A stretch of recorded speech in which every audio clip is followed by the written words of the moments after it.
Pessoal, questão importante que trata a respeito de imunização. Então, os processos relacionados à imunização têm que ser vistos, têm que ser estudados exaustivamente.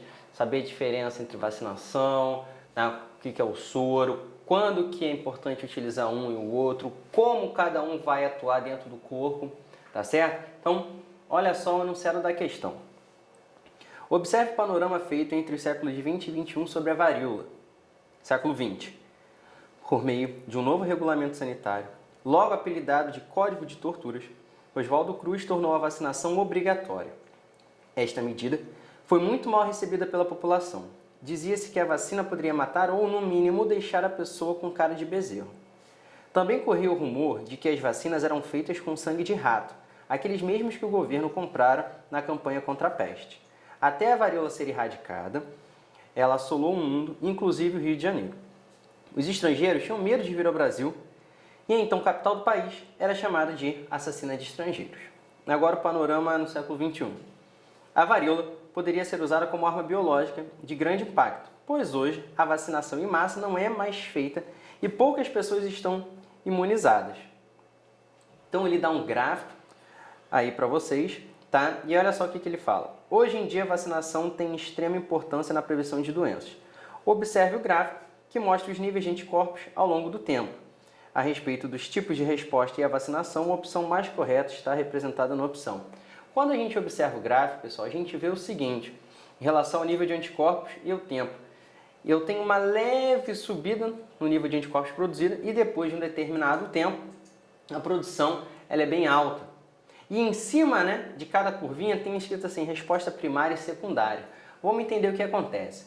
Quando você entra em contato a primeira vez com o antígeno, vai ser desencadeado o que a gente chama de resposta imune primária. O que acontece é, o antígeno vai ser reconhecido por uma célula chamada APC, célula apresentadora de antígeno, pode ser uma célula dendrítica, pode ser um macrófago, e esse macrófago vai fagocitar esse antígeno e vai externar na sua membrana, tá, algum pedaço desse antígeno.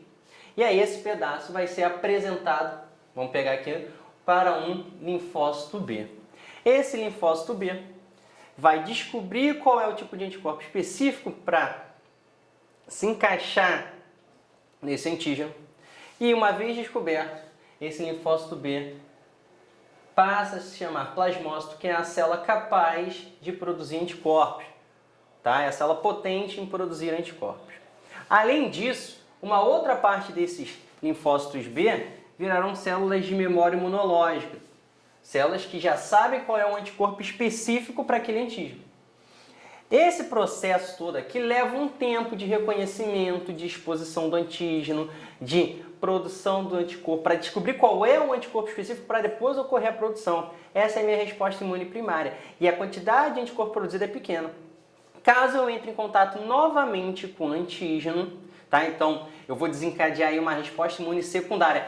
Como eu estou entrando em contato com o antígeno pela segunda vez, esse processo aqui não vai acontecer. Eu já tenho células de memória imunológica, que são células que já sabem qual é o anticorpo específico para isso. E aí a produção de anticorpo vai ser maior e mais rápida, a minha resposta imune secundária, que no gráfico a gente vê com aquela curva bem alta em relação à produção de anticorpo.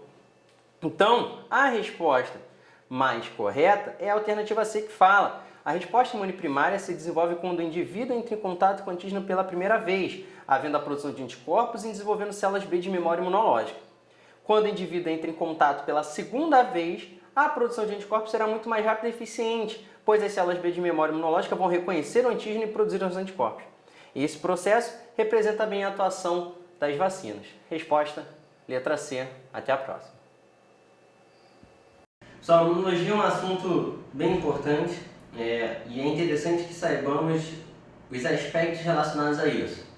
Produção de vacina, o que é vacina, como ela atua, quando é interessante tomá-la, um antibiótico, o soro antiofídico, são assuntos bastante